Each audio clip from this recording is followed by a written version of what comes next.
ব্যবহার করেছেন। ঠিক তেমনি ভাবে সূরা আলে ইমরানের 103 নম্বর আয়াতে রশি শব্দটাকে আল্লাহ মূল অর্থে ব্যবহার না করে রূপক অর্থে ব্যবহার করেছেন। তখন আয়াতের অর্থ দাঁড়ায় এখানে রশি শব্দ বলতে আল্লাহর দ্বীন বুঝিয়েছেন। হাবলুল্লাহ এর সঠিক অর্থ হলো আল্লাহর রশি। আর এখানে রশি বুঝাবার জন্য নয়, এখানে আল্লাহর দ্বীন বুঝাবার জন্য রশি শব্দ ব্যবহার করেছেন। তাই আয়াতের মর্ম দাঁড়ালো তোমরা আল্লাহর দ্বীনকে শক্তভাবে ধারণ করার মাধ্যমে ঐক্যবদ্ধ হও। এবার একটু পরিষ্কার হলো আয়াতের মর্ম যে সূরা আলে ইমরানের 103 নম্বর আয়াতে আল্লাহ সমস্ত মুমিন মুসলমানদেরকে কোন একটা রশিকে ধারণ করার মাধ্যমে ঐক্যবদ্ধ হতে বলেছেন। আল্লাহর দ্বীনকে শক্তভাবে ধারণ করার মাধ্যমে মুসলমান ঐক্যবদ্ধ। তাই এবার আমাদের বুঝতে হয় আল্লাহর দ্বীন বলতে কি বুঝায়। এই আলোচনাটা অনেক লম্বা, একটু ব্যাপক, অনেক বিস্তারিত।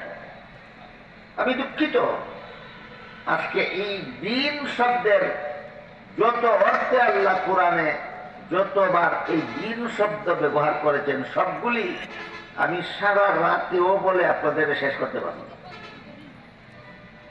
রাসূলের যত হাদিসে দ্বীন শব্দ যত অর্থে ব্যবহৃত হয়েছে সবগুলি সবিস্তারে বলে সারা রাতেও শেষ করা যাবে না।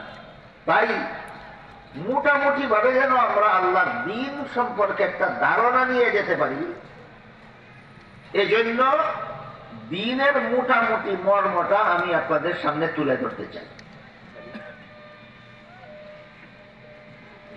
আল্লাহ পাক রব্বুল আলামিন পবিত্র কুরআনের সূরা শূরা এর 13 নম্বর আয়াতে বলেছেন আকিমুদ্দীন। এখানে দ্বীন শব্দকে আল্লাহ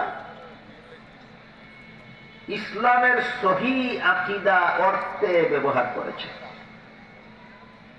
আকিমুদ্দীনের অর্থ হলো তোমরা ইসলামের সহি আকীদায় অটল থাকো। যে সহি আর আকীদা দুটো শব্দ, এই দুটো আবার আরবি ভাষা।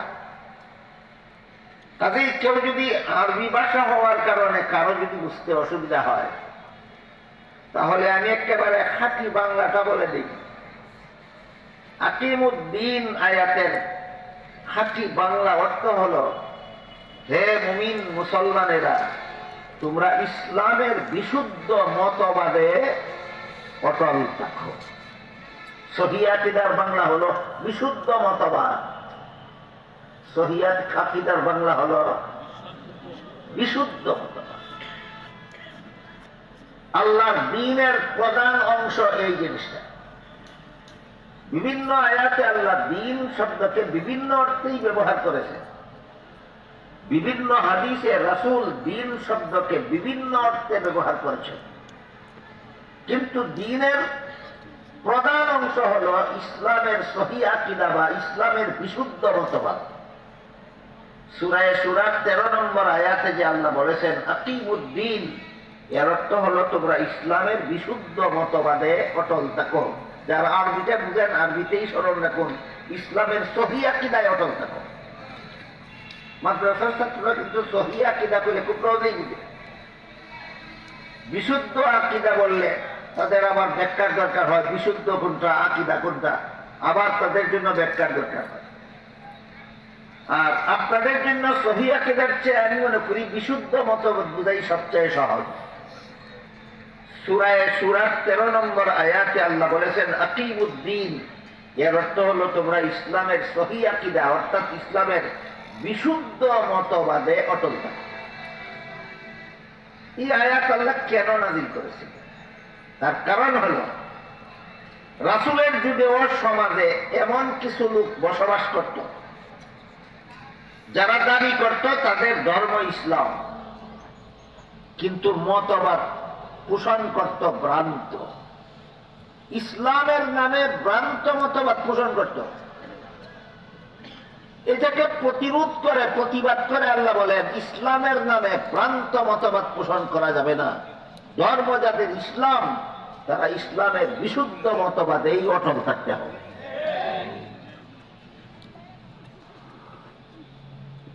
আমাদের বর্তমান সমাজেও ইসলামের নামে ভ্রান্ত মতবাদী দলেরও অভাব নাই, ইসলামের নামে ভ্রান্ত মতবাদী ব্যক্তিরও অভাব নাই।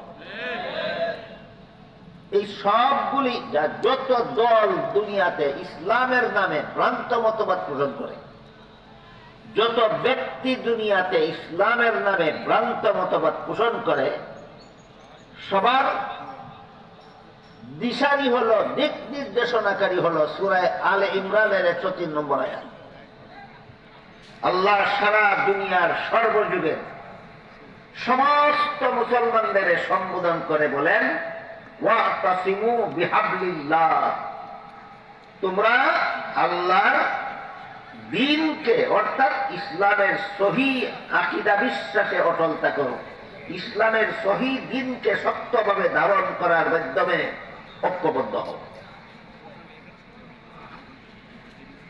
আমাদের বর্তমান সমাজে যারা ইসলামের নামে ভ্রান্ত মতবাদ পোষণ করে, এরকম ভ্রান্ত মতবাদ পোষণকারীদের দুইটা ভ্রান্ত মতবাদ উদাহরণস্বরূপ আমি আপনাদের সামনে তুলে ধরতে চাই। একটা ভ্রান্ত মতবাদী দলের নাম কাদিয়ানী। এরা নিজেদের দলের নাম দিয়েছে আহমদিয়া মুসলিম জামাত। মুসলিম জামাত কথার অর্থ মুসলমানের দল। এদের দাবি হলো তারা মুসলমান, কিন্তু এদের আকীদা বিশ্বাস, এদের মতবাদ একটু জঘন্যতম ভ্রান্ত। এমন ভ্রান্ত মতবাদ পোষণকারী মুসলমান থাকে না, কাফের হয়ে যায়। নামদারি মুসলমান, মতবাদে কাফের। কাদিয়ানীরা নামদারি মুসলমান, মতবাদে কাফের। তাহলে কিসের নামে কি মতবাদ? ইসলামের নামে কুফরি মতবাদ। কাদিয়ানীদের কুফরি মতবাদটা কি?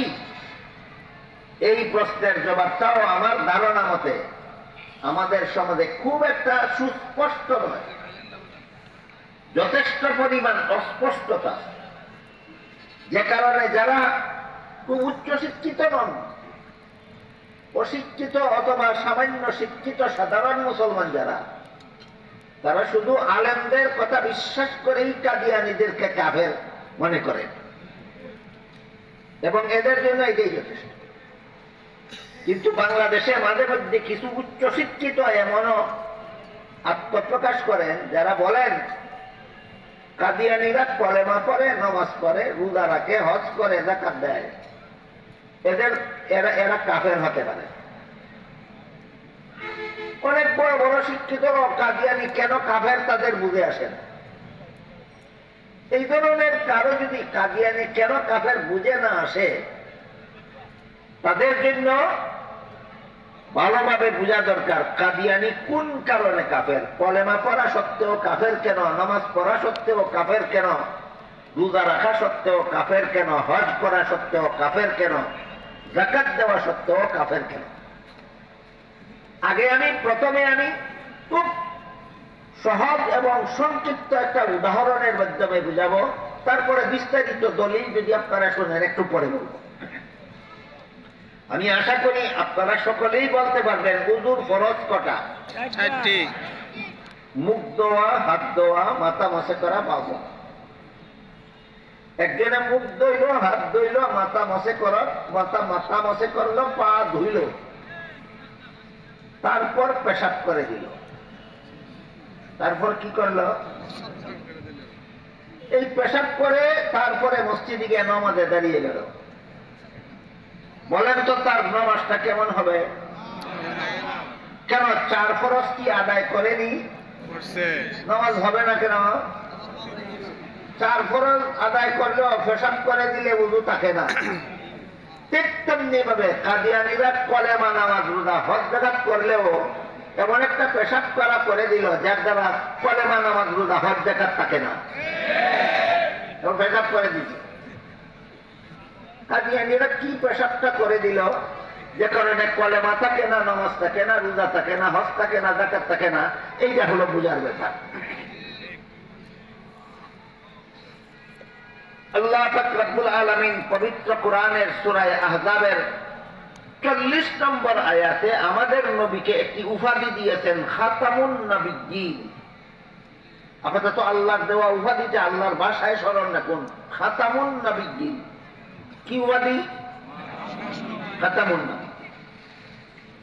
হাদিস শরীফে রাসূল করিম সাল্লাল্লাহু আলাইহি ওয়াসাল্লাম বলেন, লা তাকুমুস সাআতু হাত্তা ইউবআসা দাজ্জালুনা কাযযাবুনা কুল্লুহুম ইয়াজআমু আন্নাহু নাবিয়্যুন ওয়া আনা খাতামুন নাবিয়্যিনা লা নাবিয়্যা বাদি। এর অর্থ হলো রাসূল বলেন